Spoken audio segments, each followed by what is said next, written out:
Hey folks, this is Estella coming back at you, and I'm gonna record another video in my series about cutting the cord.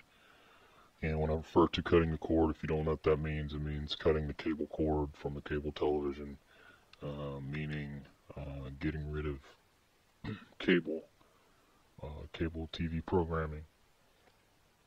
I made some other videos about Sling TV, and I have some more coming up, but today I want to talk about some options you can do for indoor antennas. There are a lot of great outdoor antennas, but today I'm going to cover indoor antennas and my experiences with what antennas that I've used. Um, First off, I want to say to get network TV in most suburban urban areas, it's pretty easy. You just go out to the store, you buy an antenna. You can buy a really cheap one. Say at Walmart or a thrift store, or for a yard sale, and get pretty good results. You get free TV. You're not always going to get um, the greatest reception with some of those, rabbit ears and amplified antennas.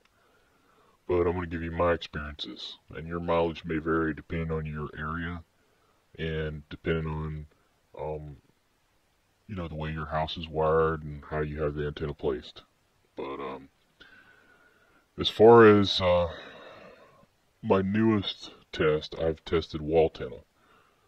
And wall antenna is an antenna that's about $35. I actually got a wall antenna in a thrift store for $20, and it worked just as good as if it was new. And as you can see here in the picture, it's basically nothing but a piece of clear mylar with some copper wiring going through. And attached to it is what they call a balun, which is an RF matching transformer. You can see it here a little better. It has two prongs. These two prongs help you pick up the two different signal wavelengths, and you can see here the copper needs to be separated until it comes into a matching transformer, which is called a balun. And you can see here, you can hide it behind a picture. You can hang it on a wall. I think the best results for me is when I taped it to the inside of a window, so you get unimpeded signal. That's one important thing with antennas, especially ones that are not amplified, is to make sure that both sides are unimpeded. You could tape this to a wall, but I found if you put it in a window, you're going to pick up more signals.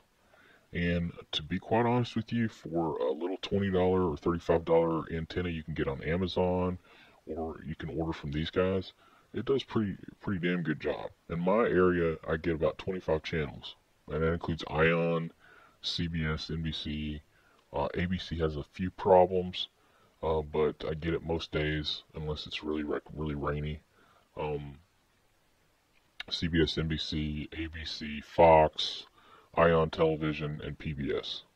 So that takes care of your broadcast. Oh, and also MyTV and the CW networks. So I get quite a few channels. This takes care of most of what you watch on network TV, like CW if you're going to watch The Flash, The 100. Then you've got on NBC The Blacklist and some of the other shows there.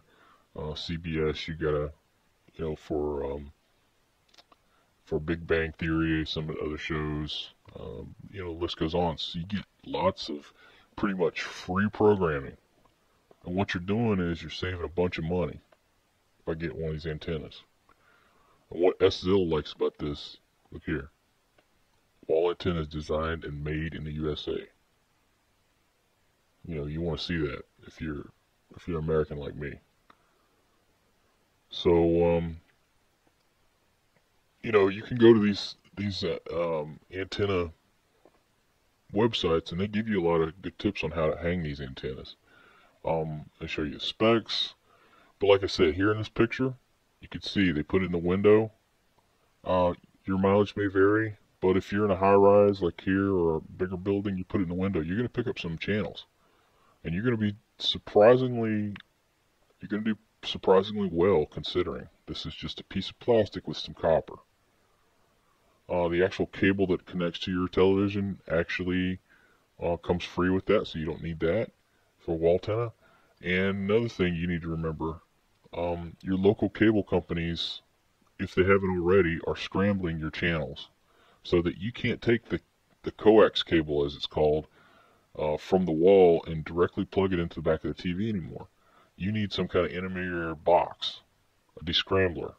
And not just any box. It can't be a DTD TV converter box. It has to be something the cable company gives you. And they pay pay very little for these boxes. They're crap. They don't work very well. They're buggy, just like cable boxes usually are. And you have to pay about $3 to $5, if you're lucky, $5, to rent these damn things. So that's the one I'm using now. I'm going to talk a little bit about some other options that I used. I'm going to move to the next tab. I think these guys are a pretty good company, Antennas Direct. They have some pretty good options.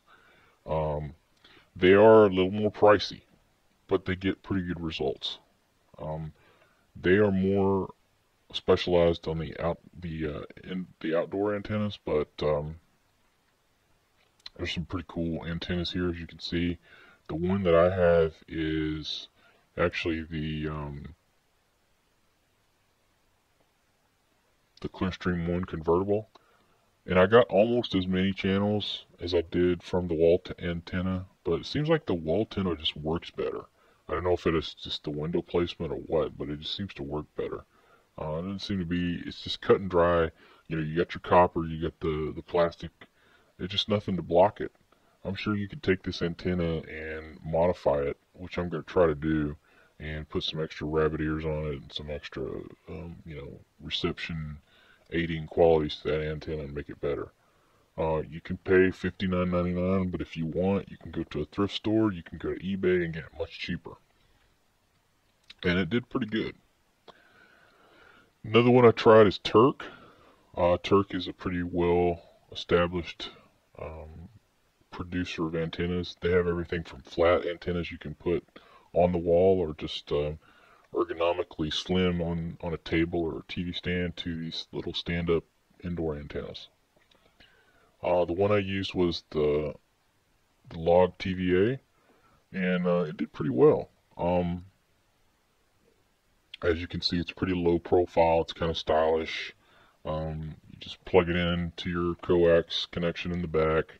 You can get 1080 HTV broadcasts. It's designed in the U.S. doesn't mean it's made in the U.S. So just to let you know, it did pretty good. I didn't do as well as the wall antenna, and didn't do nearly as well as the one from Antenna Direct. So that's some of your top options. You can always go to Walmart, get an RC8 antenna. They have some different brands there. I think they have a Turk in some stores. But I'm going to show you an option that does just as well as the wall antenna. And as you can see here in the picture, it's not much. You go out to the trash, you find a board, you get some hangers, you go to Ace Hardware, Lowe's, whatever you've got in your area, Home Depot, buy some washers and screws. This little Balloon guy here is about $5 most places. You can go to Amazon, you can go to thrift stores, you can go to anywhere to get this kind of thing. And it's called a Balloon or a matching transformer. It takes the two different signal spectrums and puts it into one into the cable.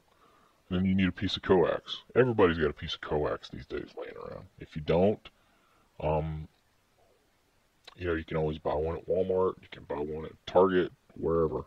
But this is an antenna that,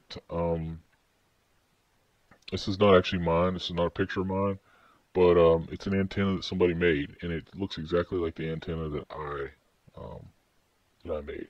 And all you need is some wood screws, some washers, as you can see here, some wire hangers. They have to be wire hangers. You can probably get these at an old dry cleaning place or somewhere like that. They might give them away. You might have them in your own closet. They're a little uncommon these days, but I'm sure you can find some. Or you can just go out to the hardware store and get copper wire. It probably works just as well. And what you want to do here, you can see this is a little discolored from the rest of the hangers. If you use hangers, they put a little bit of coating on there, which is the brown or bronze looking coating. You want to, at the end where you actually bend the wire, you want to sand it down, you want to file it down good so it gets good contact here. This is pretty easy, pretty self-explanatory on how to make this. And there's videos on YouTube and on the internet how to make these. And surprisingly, this does really well. You can mount this in your attic. You can mount it behind your TV, behind a TV stand. You can put it in the window. It does great. It does a lot better than some of these $35 to $40 antennas. But honestly, the wall antenna did better than all these options that I'm showing you here. I want to let you know that one of the best things I did this year. I've always flirted with this, you know, kind of cutting the cord, but this year I decided to do it for good, and it's one of my little mini resolutions this year. I'm not going to pay the cable company for cable TV anymore. I'm not going to get bombarded by music choice and UTV and crappy channels that nobody wants, all these like estrogen networks I don't care about. I don't want to deal with it anymore. So I got wall antenna. I tried some of these other antennas. I'm still experimenting with other antennas. Like I said, your mileage may vary, but this is a way to stick it to the man. Get rid of the damn cable. You're paying way too much for what you're getting. You're not getting that much. You're only watching, most people only watch about 10 channels anyway. And, you know, with less choices, you actually find that you have more choices in other areas. So this is part of the cutting the cord solution. Getting a decent antenna that you can get over the air broadcast for free. And it pays off eventually. For standard TV on most cable companies, you're going to pay about 20 bucks. Most of these antennas are only about 30 or 45 bucks, and that was 2 months worth of cable bill. So stick it to the man. Send these cable companies, Bright House, Cox, Charter, Time Warner Cable, send them a message. We're not going to put up with your crap anymore. We're not going to be gouged anymore. And give us some decent choices, some decent programming. So this is Asila signing off. Thanks for watching. Give me your opinions. Let me know what your mileage is on these, how you did with these kind of solutions, and I'd like to know your feedback or any hacks you have out there to help these antennas work better. I'm totally open to criticism, so let me know, guys.